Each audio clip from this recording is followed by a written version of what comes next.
See, that's the problem I have with critical race theory and those who subscribe to it.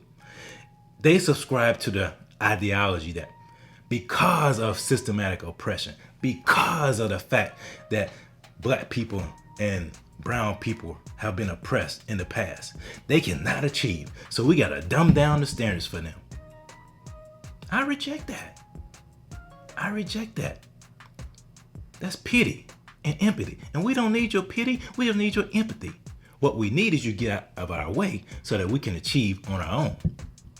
What we need for you is get out of our way, take out all these programs that are meant to cut us off at the kneecaps, take them out of our communities, take all your other programs out of our communities, bring in entrepreneurship, bring in opportunity, and watch us flourish. Thank you so much for liking your comments and subscribing to the channel. Please share this with your friends, smash that like button, smash the subscription bell, share this with everybody you know. We're trying to make sure people understand that they're not victims, that they are empowered for greatness, and all this stuff that's out here that's telling them otherwise is false and will not benefit them in the end. So please, I appreciate that. Share that. I had a chance tonight to participate in the first in-person school board meeting that CMS has had, since the pandemic. It was very interesting listening to the speakers tonight. I'm gonna play this video for you in a second, but this video encapsulates the argument by those who are supporting critical race theory, or the teaching of it, or the principles of it being taught in school. The argument they use is that yes, we should teach about all history, and that they're not trying to indoctrinate, they're not trying to oppress or teach oppression or make white children feel victim. And they do feel victim, so what? What we're doing is we're teaching the truth. I saw signs that say, we're teaching the truth, we're teaching the truth. Let me say this. First of all, history needs to be taught. Point blank. All history needs to be taught. But it needs to be taught in a way that is instructive, not to instigate.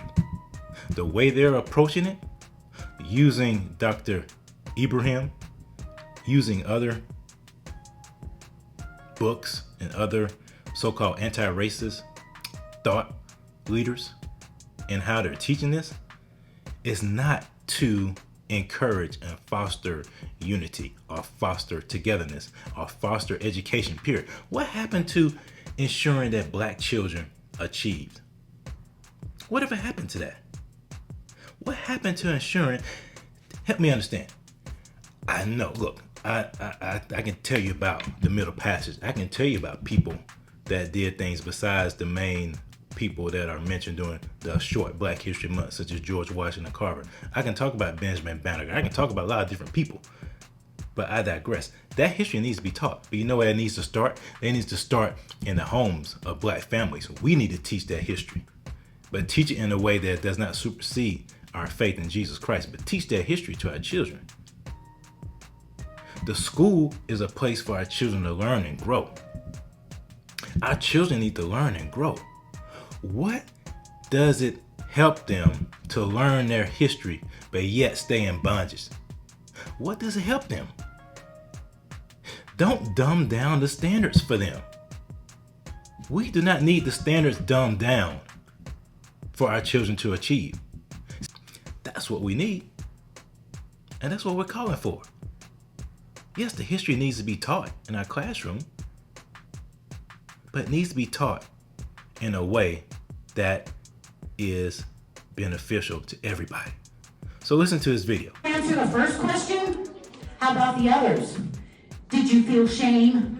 James Man once said, American history is longer, larger, more beautiful, and more terrible than anything anyone has ever said about it.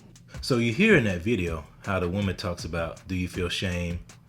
That any objection to critical race theory, or as they call it, cultural teaching, is a smokescreen for racism. I'm black, okay? And I'm against it. but I'm against it because of the principles that are behind it. It's actually a racist principle behind this when you think about it. It is saying to black people that you, in and of yourself, cannot do this. Only through the benevolence of white liberals, only through the benevolence of the state can you achieve. And you know what that means? You are always tethered to those people. Always. Always. Because they do not loosen their grip. No. No, they expect something in return. So that's why I'm against critical race theory. That's why I'm against it. I'm against that theory. I'm against teaching young black men that you are oppressed and that there's no way for you to make it, that the white man's holding you back, that this country consistently holds you back. No, your choices hold you back. I don't care about your environment. You can arise out of your environment. You choose to become a product of your environment. You can overcome your environment. That's why I'm against critical race theory. That's why I'm against it. It is all about dumbing down the standards of achievement, period. That black people are not capable enough. They do not possess the intellect to achieve where the standards are now. So we have to dumb them down. You know, that was the argument that KKK used.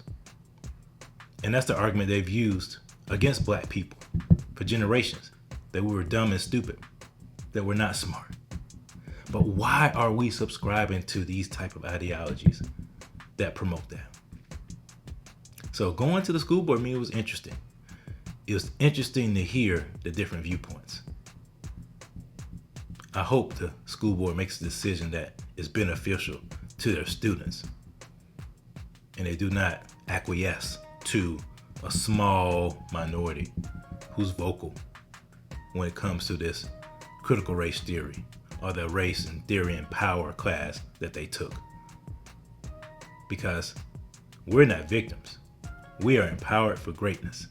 And we are not tethered to anybody but Almighty God for our achievement. You understand?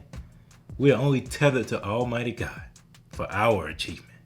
We're not dependent upon any man to achieve. No man can determine our altitude. No man. No man. No man can. No man can. And I want teachers and I want people that embrace that and teach that and empower our students.